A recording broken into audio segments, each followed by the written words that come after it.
Hey, what is up, guys, and welcome to Mississippi Acres. We're gonna be going through the story as we have been. See what else we got. We got Piebald Gator last time, which was pretty awesome. I'd say pretty epic.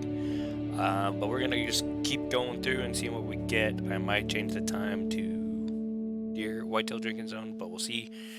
Also, the ambusher pack. I'll pull that up here. Ambusher right there. There you go. Interesting. Anyway, Amber Sherback is open and live now. It was open yesterday. It is $5 USD, so probably pretty close to that around the world. And it is more of a obviously ambushing kind of pack. So you get a rifle, the Moradi Model 1894. You get a recurve bow, and you get the Quist Red Pro electronic collar. Why does it keep doing that? Anyway, so the collar is the cool thing in the fact that you can put it down anywhere in your map, and within a 200-meter radius, it will call animals in. So it will call in a large group of animals, if depending where you are, and it also calls in gators. I'm not sure about crocodiles, but it will call in gators. So that is an interesting thing, as well as the recurve bow. You can put sights on it. So it's a recurve bow that you can put sights on, so that is an interesting update as well. I might get it, and I might not. I have not too enthralled with the picture. Well, not too enthralled with the weapons that they have, and the collar, and for me at least, doesn't really change a whole lot. But I might get it and kind of do a review on it. But yeah, so that is that one. Let us continue with the reserve. First things first, I'm going to change the time. Because it's 6 o'clock. So let's change the time to morning. So we'll change it to 8. Let's see if we can see what we find.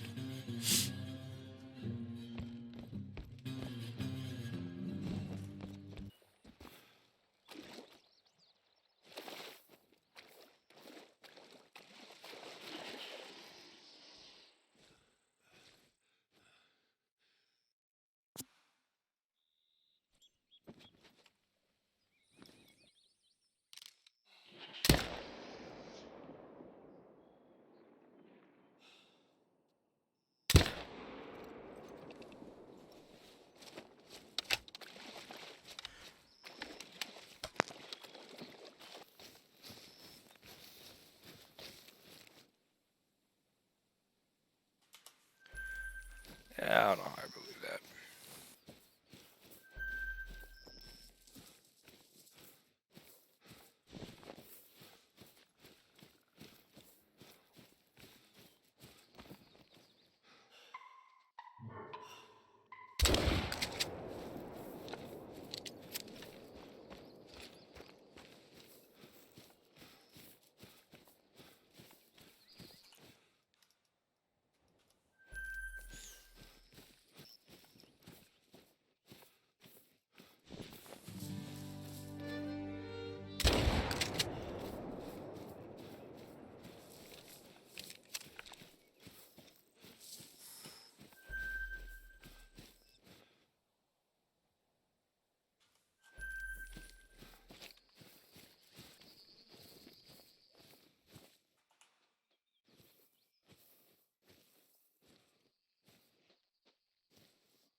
Well, here's the lodge. Not gonna lie, I don't make a habit of spending time here. I guess check the door?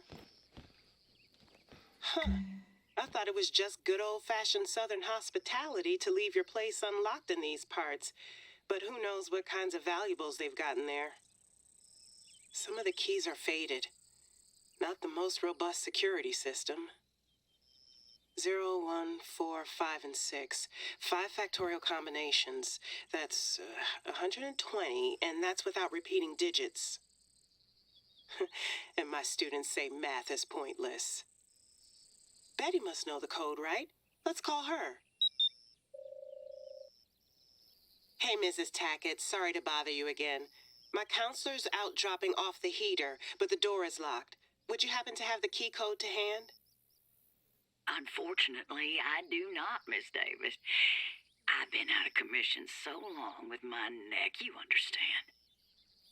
Do you know who does have the code then? Mr. Ernie, maybe? I think it's best you just leave the heater outside on the porch there. The boys will be along for the meeting shortly. Okay, if that works for you. All the best, Mrs. Tackett. Bye-bye now. Best do as she says, I guess. I just wonder why they're so reluctant to give us the code. Can you take a peek inside the window there? That's 3 of the same damn heater. What? Let me try Betty again.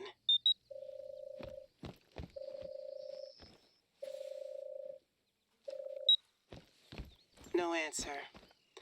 Well, maybe Southerners are just super sensitive to the cold. My mama just huddled up with a blanket, but I guess she was made of sterner stuff than some of these rich folks. I don't want to think the worst. Let's give them the benefit of the doubt, and I'll mention it to Betty later.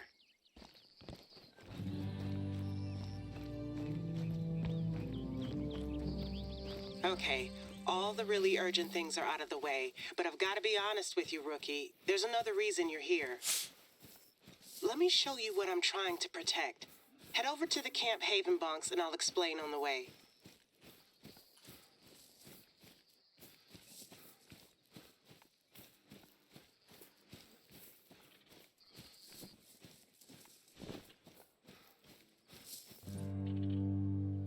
Game for anything. Although the history of hunting in Mississippi is almost certainly as old as the place itself, with evidence of hunting practices dating from at least the past 12,000 years, it wasn't until the early 20th century that the formal hunt clubs were introduced to the state. These were formed by settlers engaged in the gigantic project of clearing the still largely forested delta to make space for farmland. They hunted black bear, turkey, and small game like squirrels or foxes.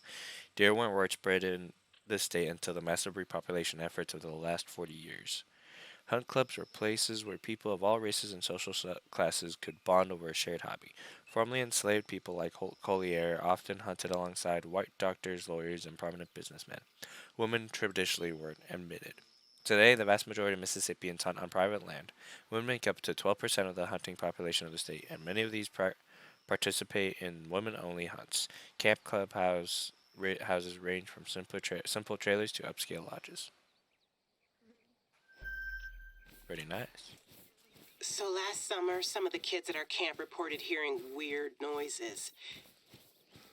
You know, they're just kids. First time away from home for most of them. Of course, it was just a case of too much sugar, right? Well, not gonna lie, that's what I told myself until parents started pulling their kids out. Health and safety concerns, wild animals. We take every measure to protect our kids. And if that wasn't bad enough, we had the worst flooding in 40 years last week. Camp Haven is almost a year old and barely hanging on. But I think there's something else going on here, and I want to get to the bottom of it. Just let's be discreet. Betty didn't want the camp opening here at all, and I don't want to give her any more reason to doubt me. It's not much, but it means everything to me to be able to do this for these kids. It's not just hunting either. It's about trust building, leadership, community. You get it. I know you do. See that broken tire swing? We got lucky here. That and a few deck chairs blown off course are the worst damage we suffered. There should be some extra rope inside. Can you get it swinging again?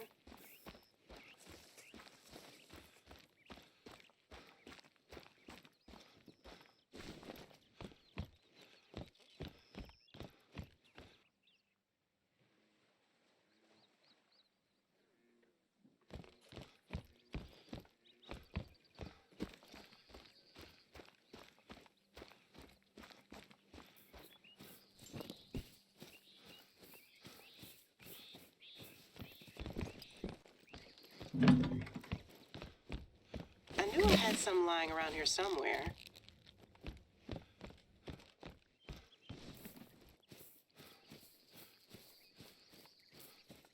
A tire swing and a lazy Delta summer. Right, can you take a look around? I know some of the kids who reported the weird noises stayed in these bunks. Well, I wasn't wrong about them being on too much sugar. Where does this lead?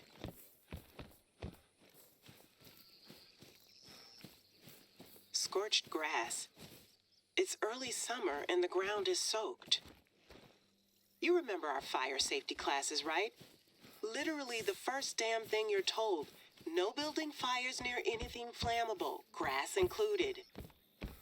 If this was one of our counselors' idea of a prank, I'm gonna have to give them a talking to. I've barely been back here since our last session. The flooding sure hasn't helped. What's that? That's a kid's handwriting. Witches, scorched grass, a woman living in the woods. We really do have to limit their sugar intake. But there are patches of scorched grass here. Note from a young camper. I can't sleep. An old lady out by the campsite gave me some candy. She told me there's witches here. She said that they footsteps scorch the grass and they make horrible screams, like they're on fire. Brian told ghost stories. Ty started crying, said she heard noises. What about the others? They're all over the place. I'm scared. Oh, this is a map of Mississippi Acres. Must be the other spots where kids had heard noises. I've heard plenty of ghost stories set around these parts, but this is... Hello, ma'am. What can we do for you? Excuse the interruption, Miss Davis, but I've had some residents of Jonesville call me up reporting a gator sighting. They got little kids, and it ain't a good idea to go back if a big old mean one's made his nest there. I suspect he washed up with the high water. You got your counselor on the line there? Could you go and take a look, sugar? I'll send you the details. Yeah, we're on it. We'll let y'all know how it goes. If it's a nuisance gator, we can decide what to do with it there and then. I appreciate it. You found something. 2 locations are marked on the map. Most folks around here know how to handle an alligator, but we don't take chances where kids are concerned. Can you go take a look?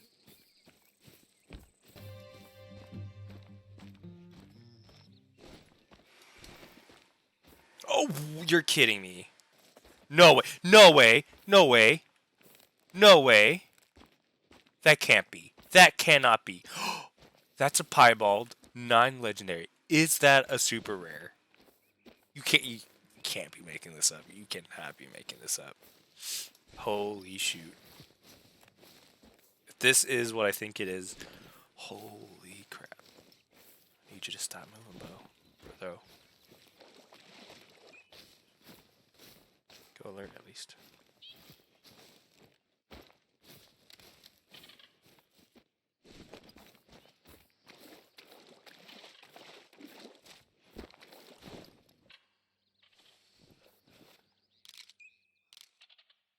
Oh, I don't like that shot. More of a side angle.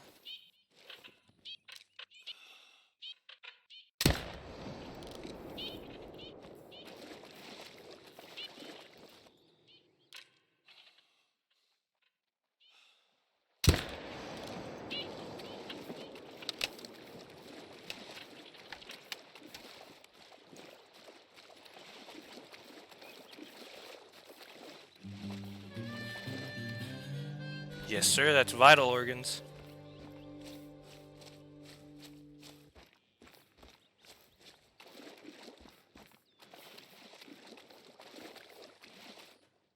No! It's a troll! Oh, that hurts. Okay. Well, I can't be too disappointed. It's a piebald, and it's a different piebald. But it is a troll. It's a troll. This is least upsetting troll, but man.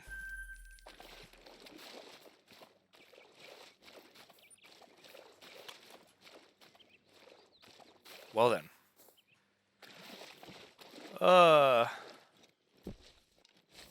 Well, we got a piebald gator. Almost a super rare. Almost.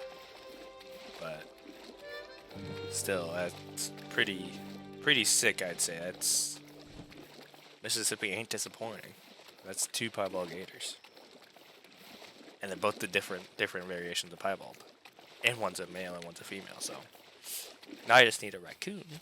And if I get an albino raccoon or a piebald raccoon or just a diamond or something like that, I think that would be a nice trophy mount. But let us keep going. Thank you guys so much for watching.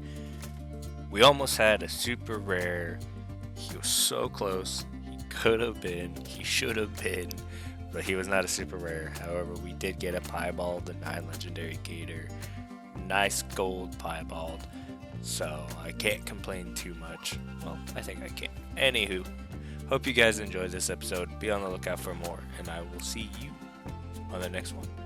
Also, before I do that, I posted a poll about what I should do for my 200 subs because we are at 192 currently. So go ahead and check that out. Put in a vote. I'm kind of down to do whatever. But anyway, now, thank you guys so much for watching, and I will see you in the next one. Good times.